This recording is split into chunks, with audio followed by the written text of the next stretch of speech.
The Highland Park that Billie grew up in still had an edge, but was increasingly full of renovated houses and new bars, coffee shops, music venues, and restaurants. By 2019, Time Out magazine was featuring it as one of the top 10 coolest neighborhoods on the planet. Here, Billie Eilish pirate Baird O'Connell entered the world. Eilish was originally going to be her first name. Her parents had liked it since hearing it on a documentary about Irish conjoined twins. But when her maternal grandfather, Bill, died shortly before she was born, she was named Billie in his memory. Meanwhile, the fabulous pirate moniker was insisted upon by her then 4-year-old brother, Phineas. Baird came from her mother, Maggie, and her father, Patrick O'Connell, provided the surname. Maggie and Patrick were actors. They had met back in 1984 when they were both working on a play in Alaska, moved to LA in 1991 in order to find TV and movie opportunities, and were married in 1995.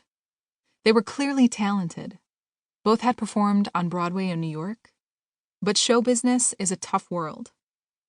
Although Maggie appeared on Friends and Curb Your Enthusiasm and joined the comedy troupe The Groundlings, where she appeared alongside Will Ferrell, Kristen Wiig, and Melissa McCarthy, and Patrick had parts in The West Wing and Iron Man, these roles were minor and short-lived. It is often assumed that growing up in LA with actor parents, Billie had a privileged and affluent upbringing. However, nothing could be further from the truth. Long periods of unemployment are a regular occurrence for so many actors, and Maggie had to fall back on teaching jobs while Patrick earned money through his carpentry skills or as a handyman. They even renovated a house opposite their own to sell on and make a little money. The house they bought in Highland Park is the one Billie grew up in and still calls home. It is a cozy 2-bedroom bungalow with a slightly chaotic but incredibly homely feel.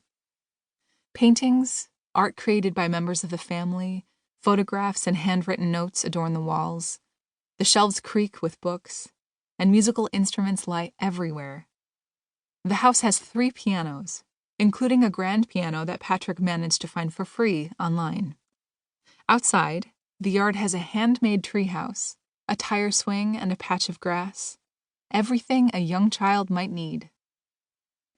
To complete the scene of Domestic Idol, they were joined by 2 rescue pets, Misha, a black cat with a white scarf and a tabby face, and Pepper, a cute black and white pit bull mongrel with a black patch over one eye.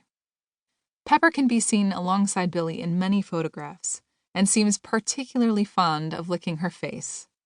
One picture, taken when Billie was around 7, shows the whole family all sporting a Pepper-style eye patch. 2 bedrooms were plenty for the young family. For many years, they all slept together in one room. When Phineas turned 10, he got his own room, but soon, when Billie needed her own space too, the arrangement became problematic. Typically, in a family focused on the happiness of the children, the parents gave up their room and slept on a futon behind the piano in the living room. It was just a matter of priorities. They might have had little money, but on the plus side, Maggie and Patrick had plenty of time for their children. They created an atmosphere of warmth and freedom for Phineas and Billie, often built around their own passions for music and performance. Patrick played ukulele and piano, and Maggie ran songwriting workshops, even releasing her own country music CD called We Sail in 2009. Making music and singing together was a permanent feature in the house. They would listen and sing along to Patrick's varied mixtapes, which threw together Green Day, The Beatles, Avril Lavigne, Linkin Park, ABBA, and others. On Carpool Karaoke, Billie picked up the ukulele to play I Will by The Beatles, a song she learned when she was 6 years old. And on YouTube, there's a clip of her performance of the Fab Four's Happiness is a Warm Gun at the age of 11. Billie recalls how music trumped everything in the house, even bedtime, because no one was sent to bed if they were playing any kind of music. Billie certainly couldn't complain about her parents being strict. The only rule she has mentioned was not being allowed to drink soda. The desire to allow their children the utmost freedom was highlighted by Maggie and Patrick's decision to home.